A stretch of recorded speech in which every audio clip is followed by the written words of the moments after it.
Hello everyone, myself MD Hasangir Khan and you're watching MHK Full Concept.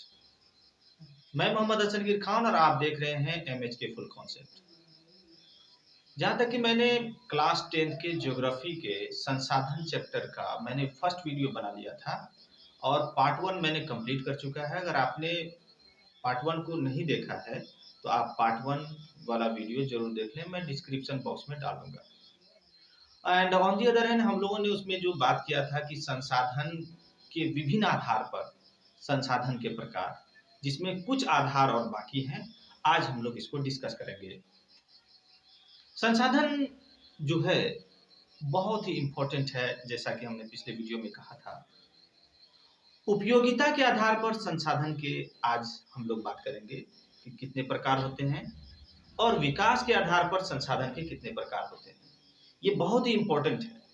संसाधन एक ऐसा chapter है, अगर आप इसको समझ जाते हैं तो ये आपको लाइफ लॉन्ग काम आएगा। उपयोगिता के आधार पर संसाधन के दो प्रकार होते हैं, नवीकरणीय संसाधन, अनवीकरणीय संसाधन। अब सवाल ये उठता है कि नवीकरणीय संसाधन किसे कहते हैं? तो आपने देखा होगा पानी है जिसको जल कहते हैं, हिंदी में, इंग्लिश में वाटर कहते हैं, और सूरज की रोशनी है जिसको सोलर एनर्जी कहते हैं, सौर ऊर्जा कहते हैं। ये सौर ऊर्जा, सूरज की रोशनी जो है, और वाटर हुआ, विद्युत हुआ, ये सब सारे नवीकरणीय संसाधन कहलाते हैं। क्यों मालूम?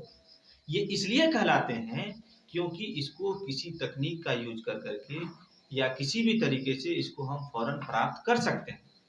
ये एक बार खत्म होने के बाद दोबारा ये बिल्कुल खत्म ही नहीं हो जाता है, एग्जॉस्ट नहीं कर जाता है। जबकि हम अगर खत्म हो गया है तो फिर हम इसको हम प्राप्त भी कर सकते हैं। तो इसीलिए इसे नवीकरणीय संसाधन कहा गया है। तो नवीकरणीय संसाधन उसे कहते हैं जिसे पुनः प्राप्त किया जा सकता हो। इस प्रकार के संसाधन को नवीकरणीय संसाधन कहते हैं।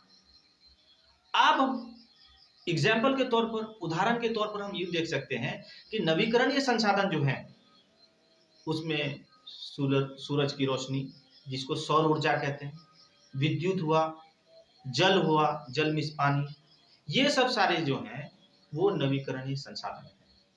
आइए अगर हम बात करते हैं दूसरे नंबर की, तो वो है अनवीकरणीय संसाधन। अनवीकरणीय संसाधन उसको कहते हैं जिसको प्राप्त करने में लाखों वर्ष लग जाते हो। एक बार आपने यूज कर लिया, अगर वो खत्म हो गया तो इसको पुनः बनने में लाखों वर्ष लग जाते हैं। या तो कभी कभी ऐसा होता है कि बिल्कुल जटिल प्रक्रियाओं के द्वारा वो पुनः बन पाता है। इसको अनवीकरणीय संसाधन कहते हैं। मिसाल के तौर पर, उदाहरण स्वरूप आप यूं जान सकते हैं कि जैसे कोयला हो गया। कोयला के खदान में अगर कोयला खत्म हो जाता है तो उसको लाखों वर्ष लगते हैं बनने में। जीवाश्म ईंधन हो गए, ये सब सारे जो पदार्थ हैं इनको बनने में, एक बार जब ये खत्म होता है तो इनके बनने में लाखों वर्ष लग जाते हैं। इसीलिए इस प्रकार के संसाधन को अनवीकरणीय संसाधन कहते हैं। चलिए अगर हम बात करते हैं दूसरे आधार की, तो दूसरे प्रकार के आधार हैं वो विकास के आधार पर संसाधन के प्रकार। विकास के आधार पर संसाधन 4 प्रकार के होते हैं। नंबर 1 संभावी संसाधन, नंबर 2 विकसित संसाधन, नंबर 3 भंडार संसाधन, नंबर 4, ये इस प्रकार के 4 संसाधन होते हैं। ऐसे सिचुएशन में आज हम लोग 1 बाय 1 करके इसको टॉक करेंगे। जैसे संभावी संसाधन किसे कहते हैं? याद रखने वाली बात है, जैसे बहुत सारे संसाधन ऐसे हैं जिसको अभी यूज नहीं किया जा रहा हो, लेकिन उसको यूज करने के लिए, उसको निकालने के लिए काफी रुपये खर्च होते हो और प्रौद्योगिकी का इस्तेमाल किया जाना हो, काफी जटिल कार्य है उसको करने में, और इस प्रकार के संसाधन का उपयोग न हो रहा हो, न उसका एग्जैक्ट क्वांटिटी हमें पता हो, पूरी मात्रा हमें पता नहीं हो कि कितनी मात्रा में ये अभी अवेलेबल है। जैसे मान लीजिए अभी हिमालय के क्षेत्र में बहुत सारे खनिज नीचे में है, पहाड़ के अंदर में, लेकिन क्या है कि हमारे जो गवर्नमेंट के पास इतना रुपया इन्वेस्ट करने के लिए नहीं है, या अगर वो करते हैं तो काफी रुपया इन्वेस्ट होगा। दूसरी बात यह है कि टेक्नोलॉजी वहां लगाना, वहां तकनीक का प्रयोग करना काफी जटिल कार्य है। तो इसलिए जो हिमालय के क्षेत्र में जो खनिज उपलब्ध हैं वो सारे संभावी संसाधन हैं, यानी इसका यूज अभी नहीं भविष्य में किया जाएगा। तो इस प्रकार के संसाधन को संभावी संसाधन कहते हैं। दूसरा उदाहरण हम यूं ले सकते हैं कि राजस्थान हुआ, गुजरात हुआ, वहां पवन ऊर्जा यानी कि हवा, विंड, हवा जोरों से चलती है। क्या ही अच्छा होगा कि अगर उस हवा को यूज करके, टरबाइन का यूज कर करके इलेक्ट्रिसिटी जनरेट किया जा सकता है, विद्युत बनाया जा सकता है, बिजली बनाई जा सकती है, लेकिन उसका उपयोग अभी नहीं किया जा रहा है। भविष्य में इसका उपयोग किया जा सकता है। ये सब सारे वैसे संसाधन जिसका उपयोग अभी न हो रहा हो, लेकिन किसी विशेष जगहों पर, किसी विशेष स्थान पर मौजूद हो, तो उस प्रकार के संसाधन को संभावी संसाधन कहते हैं। दूसरा प्रकार का जो संसाधन है विकास के आधार पर, वो है विकसित संसाधन। वैसे संसाधन जिसका विकास हो चुका हो और अभी प्रयोग में लाए जा रहे हों। जैसे जितने भी प्रकार के संसाधन हैं, एग्जाम्पल के तौर पर आप जहां जहां पेट्रोलियम ले रहे हैं, निकाल रहे हैं, ये सब विकास हो चुका है और इसका हम लोग कर रहे हैं, प्रयोग कर रहे हैं। जैसे मान लीजिए कोयला खदान हुआ, ये विकसित संसाधन है। लेकिन ऑन दी अदर हैंड दूसरी ओर अगर हम बात करें तो दूसरे प्रकार के संसाधन में वो अनवीकरणीय संसाधन भी हैं। लेकिन यहाँ विकास के आधार पर जब हम बात करेंगे तो कोयला खदान जो है ये विकसित संसाधन है। जीवाश्म ईंधन जो अभी यूज किए जा रहे हैं ये भी विकसित संसाधन है। अंडरस्टैंड। और तीसरे प्रकार के संसाधन की हम बात करें तो तीसरा प्रकार का संसाधन है वो है भंडार संसाधन। भंडार संसाधन उस प्रकार के संसाधन को कहते हैं जो काफी मात्रा में इसका भंडार है, लेकिन हमारे पास टेक्नोलॉजी ही नहीं है कि उसका यूज करें। प्रॉपर टेक्नोलॉजी नहीं है, प्रौद्योगिकी हमारे पास है ही नहीं। जैसे मान लीजिए आपने केमिस्ट्री में पढ़ा होगा कि हाइड्रोजन और ऑक्सीजन जब दोनों कंबाइन होते हैं, दोनों मिलते हैं, दोनों के बीच में अभिक्रिया होती है तो वो जल बनाते हैं, H2O, हाइड्रोजन ऑक्साइड। अंडरस्टैंड। तो क्या हुआ कि दो प्रकार के एलिमेंट, दो प्रकार के तत्व मिले, हाइड्रोजन और ऑक्सीजन जब दोनों मिले तो मिलने के बाद इन्होंने जल बनाया। तो दो प्रकार के तो होंगे। और आपको पता है अभी कोविड के दौर में, अभी कोरोना के दौर में बहुत सारे लोग ऑक्सीजन की कमी की वजह से मर गए। और दूसरी तरफ आपको पता होनी चाहिए कि इस पृथ्वी पर 71% राउंड फिगर में वो वाटर ही वाटर है, 71% के लगभग में पानी ही पानी है। तो क्या ही अच्छा होता अगर हमारे पास टेक्नोलॉजी होता, हमारे पास ऐसी प्रौद्योगिकी होती, तो हम उसको क्या करते, उस पानी को तोड़ करके उससे हाइड्रोजन को अलग कर देते और ऑक्सीजन को अलग कर देते। जब ऑक्सीजन को हम अलग कर देते तो उसी ऑक्सीजन को सिलेंडर में भर के पेशेंट को देते। तो इतना जो डेथ रेट हमारे इंडिया में देखने को मिला है वो शायद देखने को नहीं मिलता। तो पता ये चला कि हमारे पास ऑक्सीजन है, पानी के अंदर में ऑक्सीजन छिपा हुआ है, मिला हुआ है, घुला हुआ है, लेकिन हमारे पास वो टेक्नोलॉजी नहीं है, वो तकनीक नहीं है, वो प्रौद्योगिकी नहीं है कि हम उसको बाहर निकाल करके हम उसका दूसरे तौर पर भी यूज कर सकें। तो इस प्रकार के संसाधन जिसमें अपार संभावनाएं हो, संभावना तो बहुत सारे हैं लेकिन प्रौद्योगिकी है ही नहीं, जिसमें अपार संभावना हो, प्रौद्योगिकी की कमी के कारण उसको इस्तेमाल में नहीं लिया जा सका हो, उसका प्रयोग नहीं किया जा रहा हो, इस प्रकार के संसाधन को भंडार संसाधन कहते हैं। अंडरस्टैंड।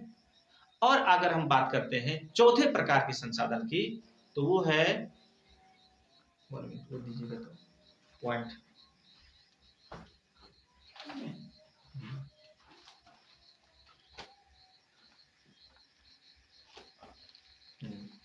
पॉइंट था।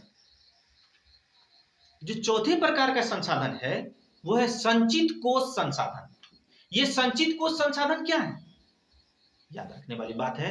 संचित कोश संसाधन वो होते हैं जो संसाधन, संचित कोश मीन्स संचित और फिर कोश, तो संचित कोष संसाधन उसको कहते हैं जिसका कुछ अभी यूज किया जा रहा हो, लेकिन बहुत मात्रा में अभी है हमारे पास, जिसका हम भविष्य में संभावना है कि हम उसका यूज करेंगे, लेकिन एक तरीके से डिपॉजिट के रूप में है, एक जमा है। जैसे मिसाल के तौर पर आप उदाहरण स्वरूप यूं जान सकते हैं कि नदी के जितने भी पानी है, आप थोड़ा ध्यान से सोचिए कि नदी में जितने भी पानी है, अगर इसमें हम डैम बना दें, एक बांध बना दें, और वहां हम क्या करें, टरबाइन फिट कर करके वहां हम क्या करें, हाइड्रो इलेक्ट्रिसिटी तैयार करें, बिजली पैदा करें। वो बिजली को कठोर हिंदी में विद्युत कहते हैं। अगर हम विद्युत का प्रोडक्शन उसमें करते हैं, विद्युत बनाते हैं, तो बताइए हमारे एरिया में, हमारे देश को कितना उससे बेनिफिट होगा। लेकिन क्या है कि अभी उसका यूज नहीं किया जा रहा है, फ्यूचर में इसको किया जाएगा, भविष्य में इसका किया जाएगा। तो ये इस प्रकार के संसाधन जो है, हमारे पास टेक्नोलॉजी भी है, नो डाउट, हमारे पास तकनीक भी है, लेकिन अभी नहीं किया गया है किसी कारणवश, इसका किया जाएगा। ये ऑलरेडी हमारे जितने भी वन हैं, जंगल हैं, और जो नदी के पानी है, ये सब चीजों का यूज किया जाएगा। ये सब सारे संचित हैं, डिपॉजिट किए हुए हैं, भविष्य में इसका यूज होगा। तो इस प्रकार के संसाधन को संचित कोष संसाधन कहते हैं।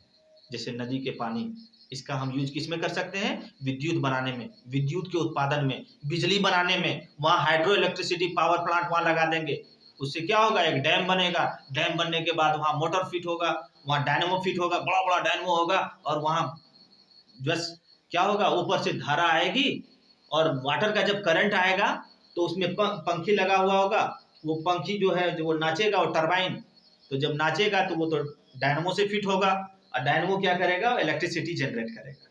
क्या करेगा, इलेक्ट्रिसिटी जनरेट करेगा, विद्युत जनरेट करेगा, बिजली बनाएगा। आसान भाषा में यूं समझा जा सकता है। तो ये सब सारी चीजें हैं, ये सब संचित कोष संसाधन के उदाहरण हैं। अब सवाल और भी है, क्या है, आपने जान लिया कि इतने प्रकार के संसाधन होते हैं, लेकिन ये जो संसाधन हैं, आपने कभी सोचा है कि इनको और भी कोई चीज की जरूरत है क्या? हाँ, वो जरूरत है।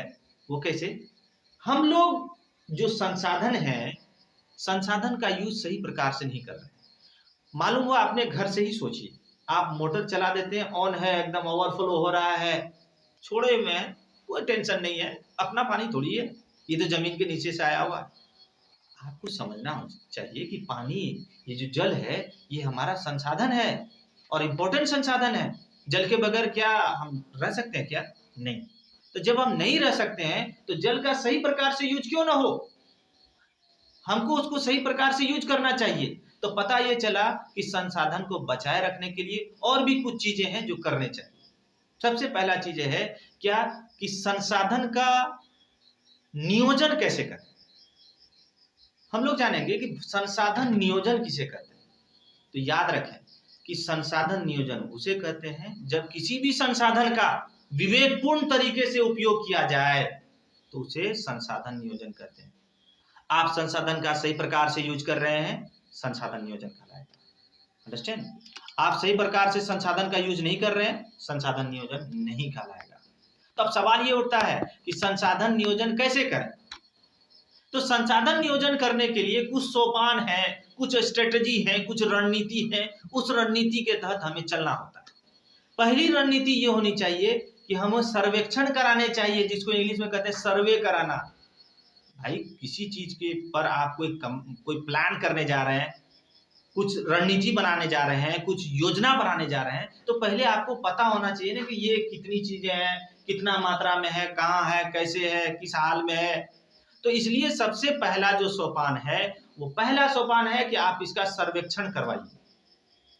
सर्वेक्षण हो, सर्वे हो कि ये कहाँ मौजूद है।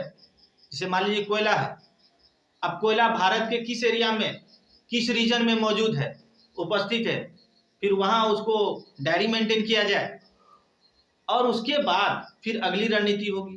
तो दूसरा जो सोपान है, उसका मात्रात्मक, यानी उसकी मात्रा कितनी है ये भी बताइए। उसमें ये भी लिखिए कि उसकी मात्रा, कोयला है, मान लीजिए झारखंड में कोयला पाया गया, लेकिन कोयला की मात्रा कितनी है वो भी, और उसमें कौन कौन से गुण हैं, वो गुणात्मक और मात्रात्मक, ये दोनों चीजें आपको लिखनी होंगी, ये हमें सर्वेक्षण के थ्रू प्राप्त होगा। तीसरी चीजें क्या है कि आपने इतना कर लिया, कर लेने के बाद आपको चाहिए कि इसका एक फ्रेमवर्क तैयार करें, एक रणनीति तैयार करें, एक रूपरेखा तैयार करें कि हमें इसका जो नियोजन है किस प्रकार से किया जाना है, इसको किस तरीके से बचाना है, इसको किस तरीके से सही प्रकार से यूज में लाना है, इसका एक रूपरेखा तैयार करना होगा। और चौथी चीजें ये हैं कि संसाधन पर जो भी कानून बनाए जाते हैं, संसाधन के जो विकास पर जो भी कानून बनाए जाते हैं, और जो दूसरे और भी जो कानून बनाए जाते हैं देश में, राष्ट्र में, उस दोनों के बीच में समन्वय हो। मालूम हुआ कि आप संसाधन को बचाने के लिए काफी काम कर रहे हैं, सोशल वर्क कर रहे हैं, लोगों को जागरूक कर रहे हैं कि भाई आपको ऐसा कीजिए, आप पानी को ज्यादा यूज नहीं कीजिए, हाँ, और खेत में खाद का यूज नहीं कीजिए, ऐसा कीजिए, वैसा कीजिए, बहुत सारी चीजें आपको सुनने को मिलेंगी। लेकिन पता क्या चला कि गवर्नमेंट ने, सरकार ने कुछ ऐसा कानून निकाल दिया जो आपको इस पे मजबूर कर रहा हो कि संसाधन का दोहन हो, संसाधन की जो हालात है और बिगड़े। तो मालूम ये हुआ कि अगर आप वो संसाधन के जो विकास के जो भी पॉलिसीज हैं और प्लस इधर गवर्नमेंट की जो पॉलिसीज है, सरकार की जो नीतियां हैं, वो दोनों के बीच में सामंजस्य होने चाहिए, समन्वय होना चाहिए। दोनों मिलजुल करके अगर कार्य करेंगे तो मालूम होगा कि हम लोग संसाधन का उपयोग सही प्रकार से कर पाएंगे, और इसमें क्या होगा कि संसाधन भी बचेगा और हम उसका डेवलपमेंट भी कर पाएंगे, उसका विकास भी कर पाएंगे। तो ये सारे 4 सोपान हैं जिसको हम अपनाकर संसाधन नियोजन कर सकते हैं। अब बात करते हैं कि भारत में संसाधन नियोजन के क्या सिस्टम है, ये जानेंगे। भारत में संसाधन नियोजन, ये तो 4 चीजें हैं, इसको फॉलो करना ही चाहिए। और करने के साथ साथ आपको ये भी पता होनी चाहिए कि हमारा एरिया वास्ट है, और वास्ट एरिया है, बहुत बड़ा एरिया है। तो कहीं आपको ये पता चल रहा होगा, जैसे मान लीजिए हिमाचल के क्षेत्र में, वहां पानी की कमी नहीं है, लेकिन और भी दूसरे चीजों की कमी है।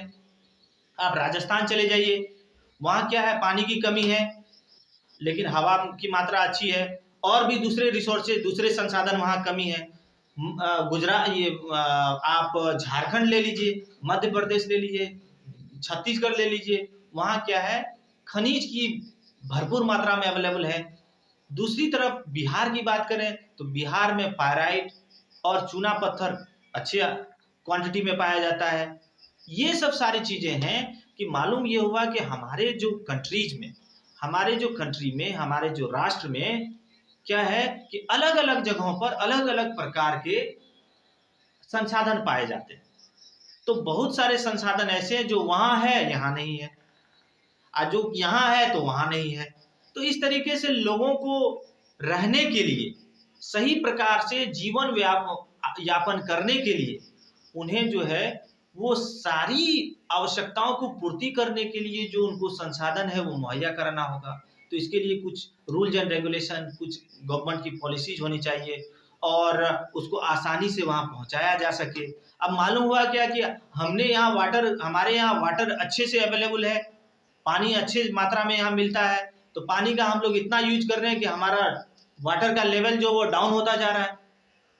हमें 25 फुट पे पहले पानी मिलता था, तो अब 30 फुट पे मिलता है। और बिहार में भी बहुत सारे ऐसे एरिया हैं जहां गर्मी के मौसम में ट्यूबवेल सूख जाता है।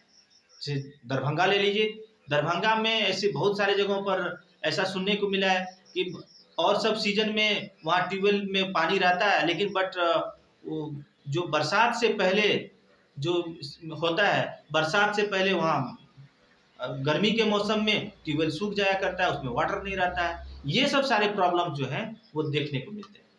ठीक है, और अब हम लोग बात करते हैं कि जो संसाधन है, संसाधन का संरक्षण कैसे किया जाए, इसका बचाव कैसे किया जाए। तो संसाधन के संरक्षण, जैसे मान लीजिए संसाधन का संरक्षण अगर आप नहीं किए, पहले तो आप ये जानिए कि संसाधन का संरक्षण क्यों आवश्यक है।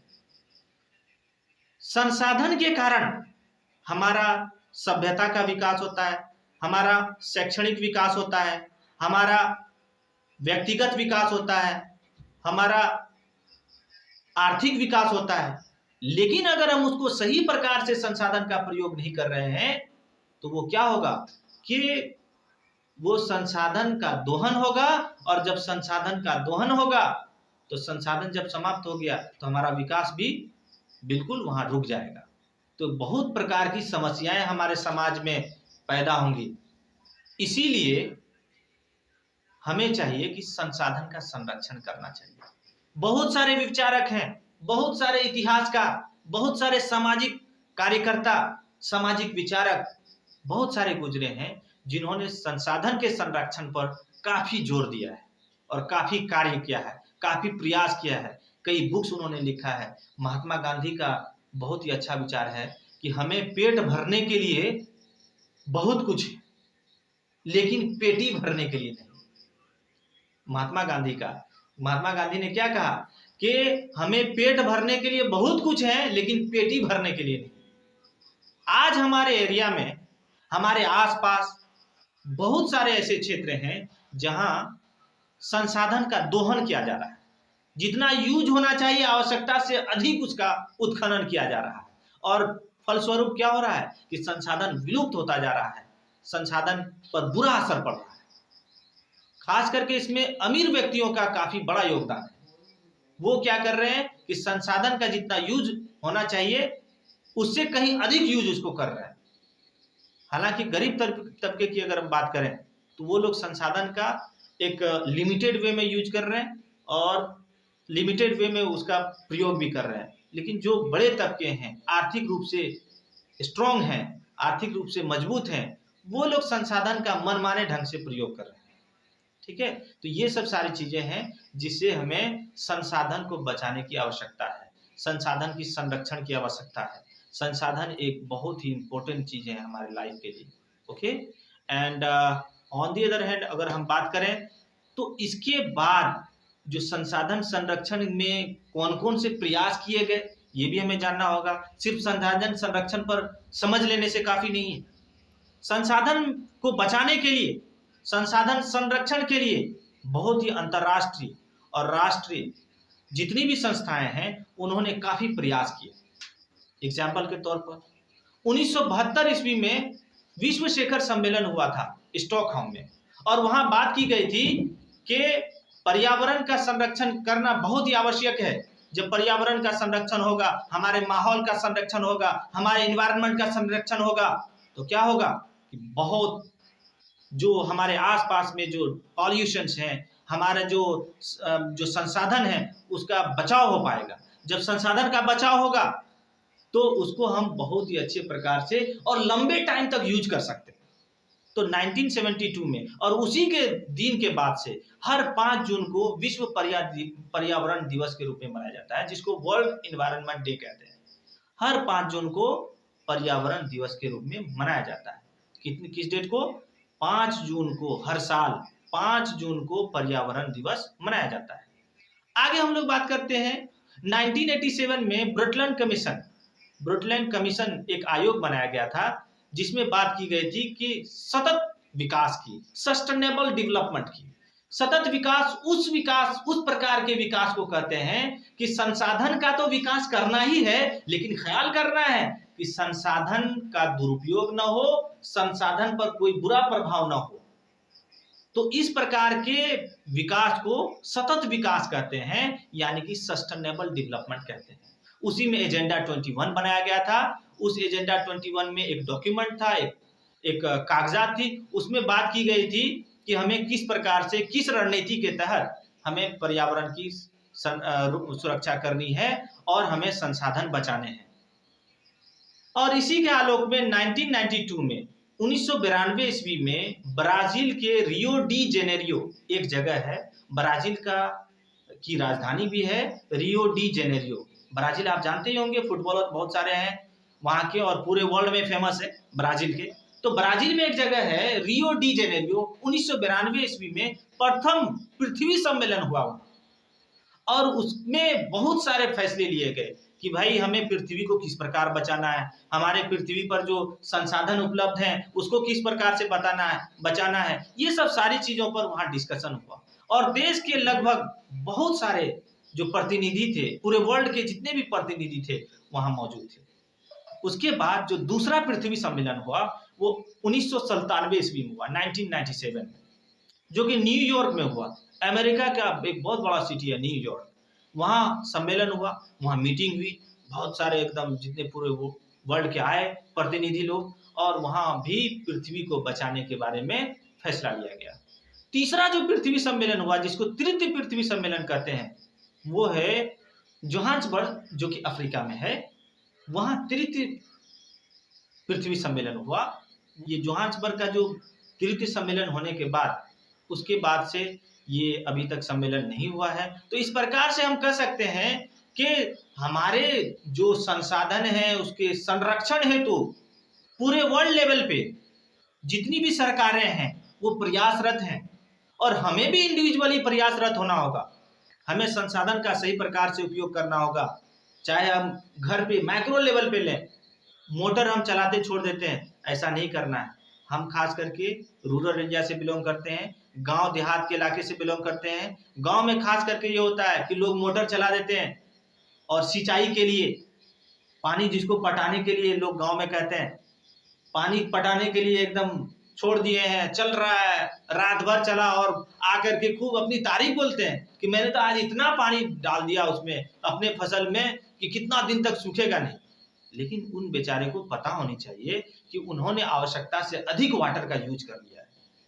जब इस प्रकार से अगर हर लोग करने लगेंगे तो एक दिन ऐसा आएगा कि हमारा जो धरातल के अंदर जो वाटर है, जिसको अंडरग्राउंड वाटर कहते हैं, वो ग्रेजुअली जो है विलुप्त होता जाएगा, डिप्लीट करता जाएगा, खत्म होता जाएगा। और जो आज हमें 30 फीट पर 25 फीट पर पानी मिल रहा है वो 200 फीट पर नहीं आएगा।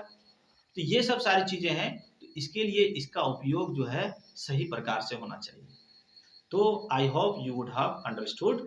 And on the other hand, इसमें कुछ इंपॉर्टेंट टॉपिक्स हैं, इंपॉर्टेंट टॉपिक्स जो इंपॉर्टेंट नोट्स हैं उस पर भी हम लोग टॉक करेंगे। बहुत ही इंटरेस्टिंग है ये।